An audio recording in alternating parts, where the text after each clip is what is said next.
Kami dari kelompok 11, yang beranggotakan Alif Rangga dan Luluk Aulia, akan membahas tentang praktik ekonomi Islam pada masa kerajaan di Indonesia. Yang pertama adalah Kerajaan Majapahit. Kerajaan Majapahit merupakan kerajaan besar dengan jaringan perdagangan luas, baik domestik maupun internasional. Perdagangan melibatkan pedagang dari berbagai suku bangsa, termasuk pedagang Muslim dari Gujarat, Persia, dan Arab, yang turut memperkenalkan ajaran serta praktik ekonomi Islam meskipun pengaruhnya masih terbatas.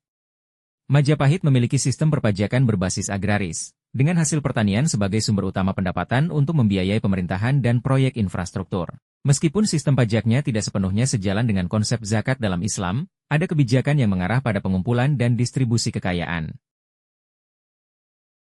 Kemudian yang kedua adalah Kerajaan Demak. Kerajaan Demak menerapkan nilai kerjasama sosial seperti gotong royong dalam pertanian dan perdagangan, yang meningkatkan produktivitas dan memperkuat hubungan sosial. Praktik ini selaras dengan prinsip ekonomi Islam yang menekankan solidaritas dan tanggung jawab sosial. Nilai-nilai Islam tercermin dalam perdagangan yang adil, zakat, filantropi, pengelolaan sumber daya alam berkelanjutan, dan kerjasama sosial. Meskipun belum sepenuhnya terstruktur sesuai hukum Islam modern, prinsip keadilan dan tanggung jawab sosial menjadi warisan penting dalam sejarah ekonomi Indonesia yang relevan hingga kini.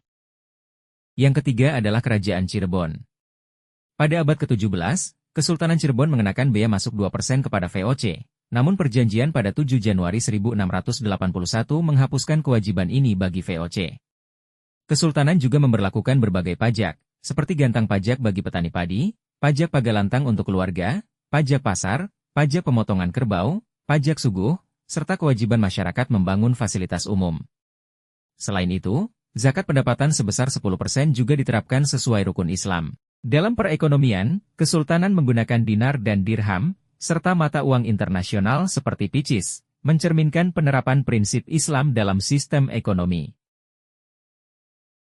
Kemudian yang keempat adalah Kerajaan Banten. Kerajaan Banten, yang terletak di jalur perdagangan internasional, telah menjalin hubungan dengan dunia luar sejak awal abad Masehi. Pada abad ke-7, Banten berfungsi sebagai pelabuhan penting yang dikunjungi pedagang asing. Setelah merdeka dari Kesultanan Demak, Banten berkembang menjadi pelabuhan besar yang bersaing dengan Sunda Kelapa, berlokasi strategis di dekat Selat Sunda. Pelabuhan ini menjadi pusat perdagangan internasional di bawah pengawasan Syah Bandar, dengan pasar yang menyediakan barang impor dan kebutuhan sehari-hari. Sistem perdagangan pada masa itu masih menggunakan metode barter, namun juga mulai memanfaatkan uang sebagai alat tukar. Banten menjadi lokasi dakwah Islam yang signifikan, mendukung pertumbuhan Islam di wilayah tersebut. Yang kelima adalah Kerajaan Mataram. Kerajaan Mataram di bawah Sultan Agung berfokus pada sektor agraris sebagai pilar utama ekonomi, dengan hasil pertanian seperti padi, jagung, dan palawija sebagai komoditas utama. Pengelolaan agraris menerapkan prinsip syariah, termasuk kewajiban zakat hasil pertanian. Zakat dikenakan sesuai kadar tertentu, yakni 10% untuk panen yang disiram air hujan dan 5% untuk yang menggunakan irigasi buatan. Hasil zakat disalurkan kepada mustahik, seperti fakir miskin, untuk mengurangi kesenjangan ekonomi dalam masyarakat.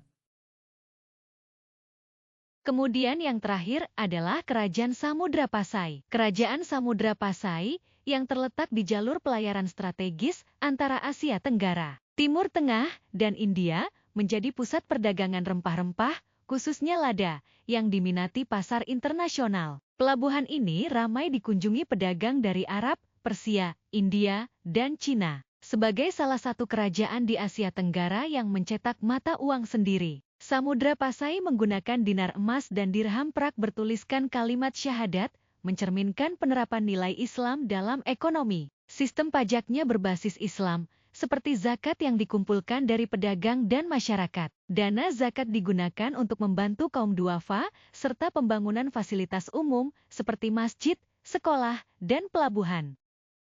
Itu tadi adalah praktik ekonomi Islam pada masa kerajaan di Indonesia.